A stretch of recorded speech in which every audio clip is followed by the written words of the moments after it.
Hello मेरे प्यारे बच्चों, हमारे यूट्यूब चैनल मुजाहिद स्टडी पॉइंट में आप सभी को स्वागत है, वेलकम है, खैर-मकदम है। आइए आज हम लोग एल्कोहल का जो अभिक्रिया पढ़ना है उस पे हम लोग चर्चा करेंगे। ठीक है मेरे प्यारे बच्चों, अगर आपको वीडियो सही लगे तो लाइक और सब्सक्राइब और शेयर करना ना भूलेंगे। ठीक है, तो आइए हम लोग समझते हैं। ठीक है, एल्कोहल की अभिक्रिया बहुत कम समय में आज ये चैप्टर बाबू खत्म होने जा रहा है। बाकी जो है 3 से 4 क्लास पढ़ाया हुआ है, उसको जाकर के अब कोई अगर नहीं देखे तो उसको देख लेंगे, तब ये वीडियो आपको समझ में आएगा।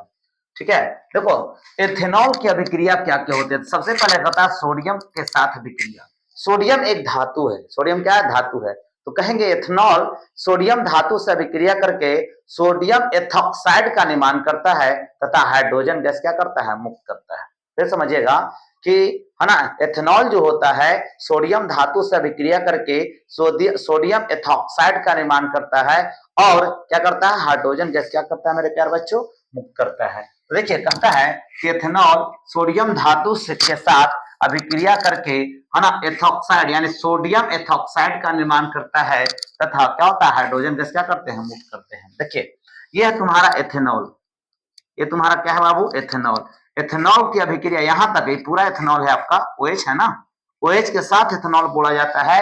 अगर यहाँ पे OH नहीं रहेगा तो एथेनॉल होगा ही नहीं, है ना। तो जब इसकी अभिक्रिया सोडियम धातु के साथ कराते हैं तो क्या बनता है? Sodium ethoxide. यहां से पढ़ा जाता है, सोडियम देख रहे हैं ना, सोडियम। और देखो यहां से यहां तक एथ है और यहाँ पे ऑक्सीजन है, इसलिए इसका पूरा नाम होता है सोडियम एथॉक्साइड। और हाइड्रोजन गैस क्या होगा? हाइड्रोजन गैस क्या होगा? बाहर निकल जाएगा।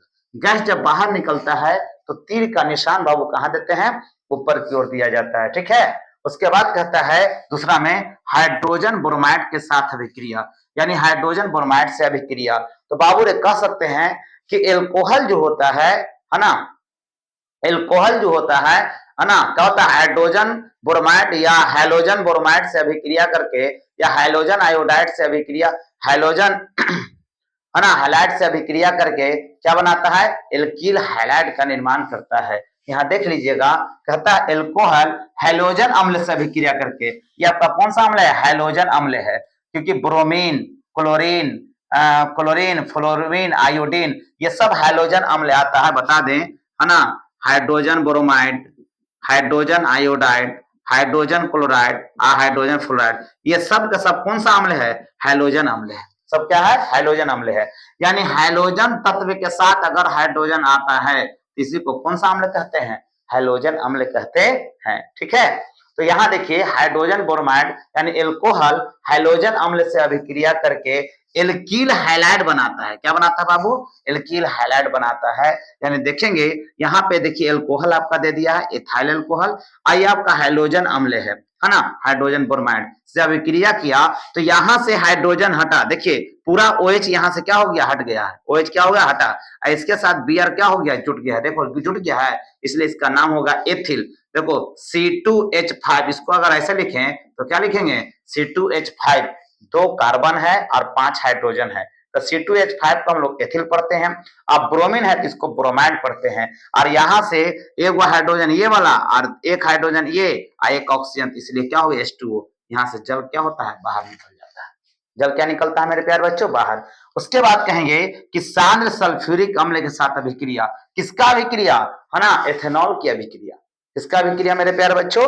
एथेनॉल की अभिक्रिया सांद्र सल्फ्यूरिक अम्ल के साथ क्या होता है, तो इसको समझेंगे कि एथेनॉल जो होता है, ध्यान देना, कहेंगे कि यहां से ध्यान देना कि एथेनॉल को सांद्र सल्फ्यूरिक अम्ल की अधिकता में, अधिकता मतलब इसका अधिक मात्रा में, है ना, क्या होता है? 170 डिग्री सेल्सियस तक गर्म किया जाता है तो क्या होता है? एथिलीन बनता है। एथिलीन का मतलब होता है एल्कीन। क्या बनता है? एल्कीन। यानी कहने का मतलब हो गया कि एल्कोहल से एल्कीन कैसे बनाया जाता है, तो कहेंगे कि एल्कोहल से एल्कीन बनाने के लिए, है ना, एल्कोहल को किसके साथ? 170 डिग्री सेल्सियस, 170 डिग्री सेल्सियस पर सांद्र सल्फ्यूरिक अम्ल के साथ जब अभिक्रिया करवा दीजिएगा तो क्या बन जाएगा? एल्कोहल से एथिलीन का निर्माण हो जाएगा। एल्कोहल से किसका निर्माण होगा? एथिलीन का निर्माण हो जाएगा। ठीक है मेरे प्यारे बच्चों, ठीक है। चलिए थोड़ा सा हम लाइट बढ़ा दें, आपको थोड़ा सा लाइट बढ़ा देते हैं।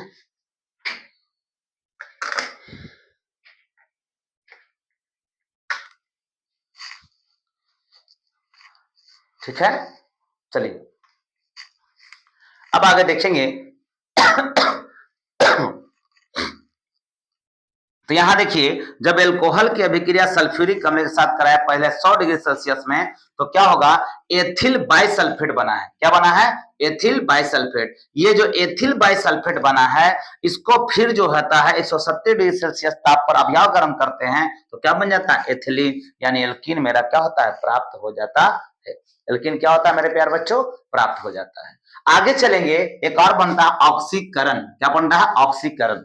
ऑक्सीकरण का मतलब क्या होता है? तो एल्कोहल से दो प्रोडक्ट बनाया जाता है, एक बनाया जाता है एल्डिहाइड और दूसरा बनाया जाता है कार्बोक्सिलिक अम्ल। ऐसे कीटोन भी बनता है, ऐसे क्या बनता है? कीटोन ही बनता है। ठीक है, तो यहाँ पे ध्यान दीजिए, कहेंगे कि जब एल्कोहल को अम्लीय पोटेशियम परमैंगनेट के साथ ऑक्सीकृत जब कराया जाता है, क्या किया जाता है? ऑक्सीकृत कराया जाता है, तो पहले जो होता है एसिटल्डिहाइड का निर्माण होता है, यानी एल्डिहाइड का निर्माण होता है, और उसके बाद और इसको जब ऑक्सीकृत किया जाता है तो क्या होता है? कार्बोक्सिलिक अम्ल का निर्माण होता है, यानी एसिटिक अम्ल का निर्माण होता है। देखिए कैसे, कहेंगे कि जब एथेनॉल अम्लीय एथेनॉल जो है अम्लीय पोटेशियम परमैंगनेट KMnO4 को क्या पढ़ते हैं? पोटेशियम पर मैग्नेट, यानी एथेनॉल अम्लीय पोटेशियम परमैंगनेट से ऑक्सीकृत होकर एसिटल्डिहाइड देता है। क्या देता है? एसिटल्डिहाइड।